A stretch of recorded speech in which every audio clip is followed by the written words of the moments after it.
আপনার কি মনে হয় আপনি আসলে কি? যে মানুষটাকে আপনি রোজ সকালে আয়নায় দেখেন, সে কি আপনার আসল পরিচয়? নাকি আপনার ভেতরে আরও একটা মানুষ লুকিয়ে আছে যাকে কেবল আপনিই চেনেন? আসলে এই পৃথিবীটা একটা বিশাল মঞ্চ, আর আমরা সবাই এই মঞ্চের অভিনেতা। আমাদের প্রতিদিনের জীবনটা যেন এক একটি দৃশ্য, যেখানে আমরা নিজেরা নিজেদের জন্য একটা চরিত্র তৈরি করি। সকালে ঘুম থেকে ওঠা থেকে শুরু করে রাতে ঘুমোতে যাওয়া পর্যন্ত আমরা সেই চরিত্রেই অভিনয় করে যাই। কখনো হাসির চরিত্র, কখনো দুঃখের, কখনো জেতার চরিত্র, আবার কখনো হেরে যাওয়ার। কিন্তু এই অভিনয়ের পেছনে আমাদের আসল অনুভূতিগুলো কোথায় হারিয়ে যায়? আমরা হাসতে হাসতে যখন বলি আমি ভালো আছি, তখন কি আমরা সত্যিই ভালো থাকি, নাকি সেই হাসিটা শুধু একটা মুখোশ যা আমাদের ভেতরের কষ্টটাকে ঢেকে রাখে? আমাদের এই সমাজে একটা বড় সমস্যা হলো আমরা একজন আরেকজনকে তাদের বাইরের আবরণ দেখে বিচার করি। একজন মানুষ দামি পোশাক পরে আছে মানেই সে সুখী, একজন মানুষ হাসছে মানেই তার জীবনে কোনো কষ্ট নেই। অথচ সত্যটা সম্পূর্ণ ভিন্ন।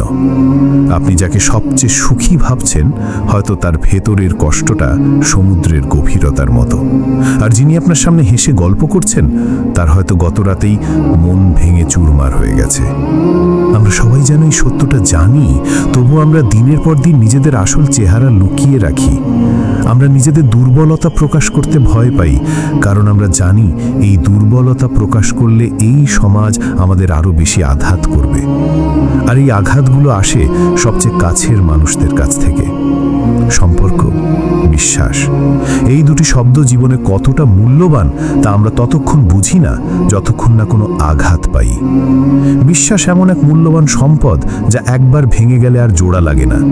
যখন একজন মানুষ আপনাকে আপনার চেয়েও বেশি বিশ্বাস করে, তখন সে আসলে আপনাকে আপনার জীবনের সবচেয়ে দুর্বল জায়গাটা দেখিয়ে দেয়। আর সেই বিশ্বাস যখন ভাঙে, তখন শুধু একটি সম্পর্কই শেষ হয় না, মানুষের মনের ভেতরে একটা ক্ষত তৈরি হয় যা সহজে শুকায় না। কিন্তু এই আঘাতগুলো কি শুধুই কষ্ট দেয়? যদি আপনি একটু গভীরভাবে ভাবেন, তবে দেখবেন যে জীবনের এই সব তিক্ত অভিজ্ঞতাগুলোই আমাদের আসল শিক্ষক। একজন মানুষ যখন আপনার বিশ্বাস ভেঙে দেয়, তখন সে আপনাকে শেখায় কাকে বিশ্বাস করতে হয় আর কাকে হয় না। যখন কেউ আপনার দুর্বলতার সুযোগ নেয়, তখন সে আপনার ভেতরের শক্তিকে চিনিয়ে দেয়। এই পৃথিবীতে কেউই নিখুঁত নয়, আমরা সবাই ভুল করি, কিন্তু যে মানুষটি ভুল থেকে শেখে, সেই মানুষটি এগিয়ে যায়। তাই জীবনের মঞ্চে যখন কোনো দৃশ্য শেষ হয়, তখন সেই দৃশ্য থেকে পাওয়া শিক্ষাটা নিয়ে পরের দৃশ্যের জন্য প্রস্তুত হন। আপনার ভেতরের আসল মানুষটিকে খুঁজে বের করুন। সে দুর্বল নয়, সে যোদ্ধা। এখন আপনি হয়তো ভাবছেন, এই আঘাতগুলো থেকে কিভাবে মুক্তি পাওয়া সম্ভব? কি করলে আর কষ্ট পাবো না? আসলে এই প্রশ্নগুলোই ভুল। জীবনের কোনো কষ্টই আপনাকে মুক্তি দিতে আসে না, বরং আপনাকে আরও শক্ত করতে আসে। আমাদের ভুল ধারণা হলো জীবন হবে এক মসৃণ রাস্তা, যেখানে কোনো কাঁটা বা পাথর থাকবে না। কিন্তু জীবনের রাস্তা কখনো এমন হয় না।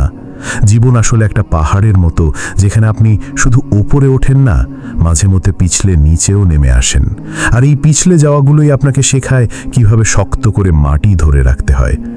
যে কোনো আঘাত, তা সম্পর্কের হোক বা ব্যর্থতার, সেটাকে আপনি ধ্বংস হয়ে যাওয়ার কারণ হিসেবে না দেখে নতুন করে তৈরি হওয়ার সুযোগ হিসেবে দেখুন। আপনার বিশ্বাস যখন ভেঙেছে, তখন সেই টুকরোগুলো দিয়ে একটি ঢাল তৈরি করুন। এই ঢালটি আপনাকে ভবিষ্যতে আরও বড় আঘাত থেকে রক্ষা করবে। মনে রাখবেন, প্রত্যেক মানুষ জীবনের কোনো না কোনো সময় বিশ্বাসঘাতকতার শিকার হয়। এটা জীবনের একটি অনিবার্য অংশ। যে মানুষটি আপনাকে সবচেয়ে বেশি কষ্ট দিয়েছে, সে আসলে আপনার জীবনের সবচেয়ে বড় শিক্ষক। সে আপনাকে দেখিয়ে দিয়েছে যে কিছু মানুষকে বিশ্বাস করা যায় না, এবং এর ফলে আপনি নিজের ভেতরে শক্তিকে খুঁজে পেয়েছেন। এই কষ্টই আপনাকে আপনার নিজের সাথে পরিচয় করিয়ে দিয়েছে। জীবনের এই ওঠানামাগুলো একরকম ইসিজি গ্রাফের মতো। একটি সরল রেখা মানেই হলো জীবন শেষ। জীবন ততক্ষণই আছে যতক্ষণ সেখানে উত্থান পতন আছে, সমস্যা আছে। আমরা প্রায়ই প্রার্থনা করি যেন আমাদের জীবনে কোনো সমস্যা না আসে, কিন্তু সমস্যা ছাড়া কি আমরা আদৌ বড় হতে পারতাম? একটি গাছের শিকড় তখনই শক্ত হয় যখন সে ঝড়ের সাথে লড়াই করে। একটি হীরা তখনই উজ্জ্বল হয় যখন তাকে প্রচণ্ড চাপ সহ্য করতে হয়। ঠিক তেমনি আপনার চরিত্রের শক্তি তখনই বোঝা যায় যখন আপনি কঠিন সমস্যার মুখোমুখি হন। আমাদের দৃষ্টিভঙ্গি পরিবর্তন করতে হবে। সমস্যাকে শত্রু হিসেবে না দেখে তাকে একটি সুযোগ হিসেবে দেখুন। আপনার সামনে যখন কোনো বাধা আসে তখন ভয় না পেয়ে ভাবুন, এই বাধাটি অতিক্রম করতে পারলে আপনার ভেতরের কোন সুপ্ত ক্ষমতাটি জেগে উঠবে। আপনার আসল আনন্দ লুকিয়ে আছে আপনার ভেতরের প্রশান্তিতে। অন্যের কথায় বা বাইরের কোনো সমস্যায় বিচলিত না হয়ে নিজের ওপর বিশ্বাস রাখুন। যখন আপনি আপনার ভেতরের শক্তিকে চিনতে পারবেন তখন বাইরের কোনো আঘাত বা সমস্যা আপনাকে আর ভাঙতে পারবে না, কারণ আপনি জানেন যে আপনার ভেতরের শক্তিটি পৃথিবীর যে কোনো আঘাতের চেয়ে অনেক বেশি শক্তিশালী।